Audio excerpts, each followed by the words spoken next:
Hello, wherever you are, and welcome. This is going to be a video where I'm going to show you how to set up unit tests with MSTest in Rider.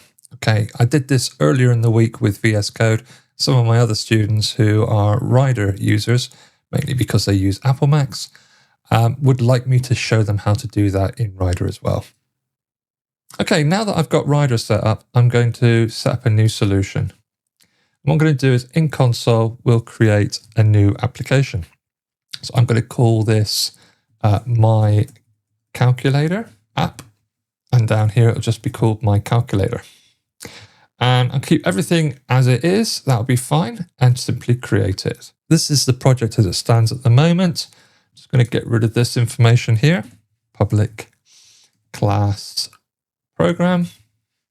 You've done this before. So the method is psvm for public static void main.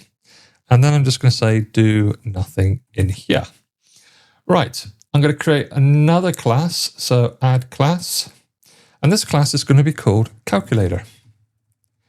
If I can spell calculator. There you go. And inside here, I'm going to have two methods. I'm going to have an add method and a subtract method. So void add, open bracket, int A and int B. And then I'm going to have a return. Well, actually, we don't want that void. So I want it to return a value. So we'll return an int. So we're going to return A plus B. Let's get rid of that extra space. Okay. And I'll do the same for subtract as well. So int subtract and also return A minus B. So those are my two methods. I think it's usually good practice just to make them public. So I'll do that. Public. And public. All right. So now that I've got my application up and running, I can go to the program. I can create an instance of calculator in here. So calculator calc equals new calculator. Okay. Now I'll need to get it to talk to the calculator app. So let's just do that a moment. There you go, using my calculator. And I should be able to also use calc.add 1,2. Okay, so it should be able to do that. And if I was to, because I'm returning it, so I'll have an int sum equals, and then CW sum, run it, and it should run without any problems. There you go, int sum 3. That's not testing though. That's just me running the application. What I'm going to do is I'm going to create a test case now. So in order to do that, I create another project.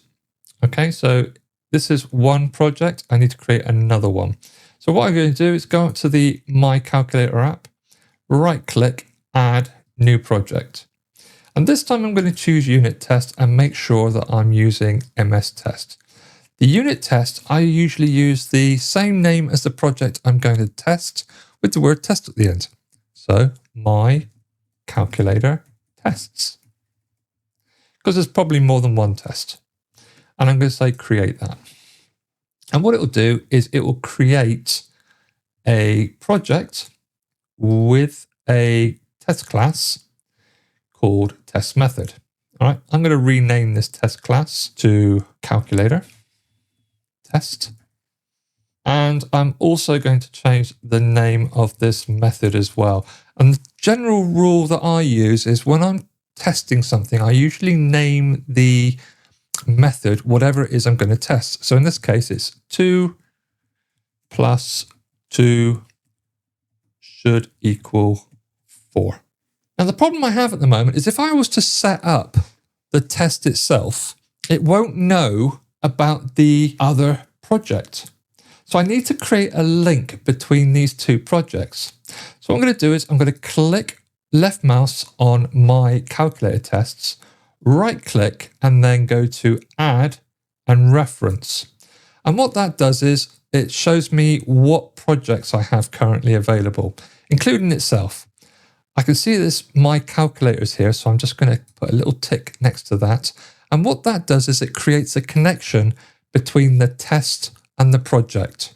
So I'm just going to say add. Now, when I come into here and I type in the class I'm going to use, which is calculator, it should find it for me.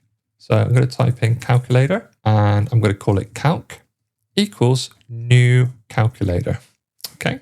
Now you'll see that there is it's kind of in red. So if I right click on it, I can go up to show contexts. And what it's saying is import the type my calculator. So that is finding it from the other area. So I'm going to import it. So at the top now, it will say using my calculator, which is fine. Now I'm going to set up an assert for the test. So I'm going to use assert.requal, and we're going to use what the method suggests, which is 4 is the result that we should get if we take the calculator, add 2 plus 2, like so. Okay, so now I have a little triangle, a little play button just here against my public void. I'll have another one on the class itself. So I'm going to create a second test. So I'm going to use test method, and I'm going to call this one public void 2 plus 3 should equal 5, like so. And I need to create an instance of calculator again. And I'm also going to put in the assert. So the assert r equals 5, calc.add 2, 3. So you'll see I've got a run button there, a run button there, and a run button there. If I want to run both of them, I just click the one next to the class name. So I'm going to do that. Run all. And that will run both test cases. And down here, if I just zoom in on the area, you'll see that each one has got a tick. Now, the reason why I say make sure that you run more than one test just to make sure it's okay, I'm going to come back to my calculator class up here, and I'm going to change this from a plus to a multiply, just like I did in VS Code. Then I'll come back to my test case, and then I'll run them all again. And you can see now that they have failed. Okay, because one test has failed in this class, they all fail as far as the class is concerned. So you'll see that there is a fail, fail, fail, fail. The only one that's actually passed is the 2 plus 2, which it says it's a success because 2 plus 2 equals 4 and 2 times 2 equals 4. So let's go and fix that. So we'll go back to our calculator class and get rid of that multiply and put in a plus. Then I'm going to go back to my test method. I ought to really rename that file, but I'll do that later.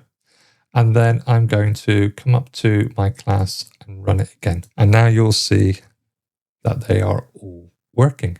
Always make sure that you do more than one test per method. And equally, make sure that your test actually works the way you expect it to. That's pretty much it for doing a unit test in Rider using MSTest. If you want to see more videos of C# in Rider, please leave a comment down below and I will produce some more videos for you on using C# and Rider together. This is a side note session rather than part of my lesson structure, and I will be sending out a short video soon outlining the future of this channel and what I intend to deliver over the coming weeks. All right, so I'll see you then.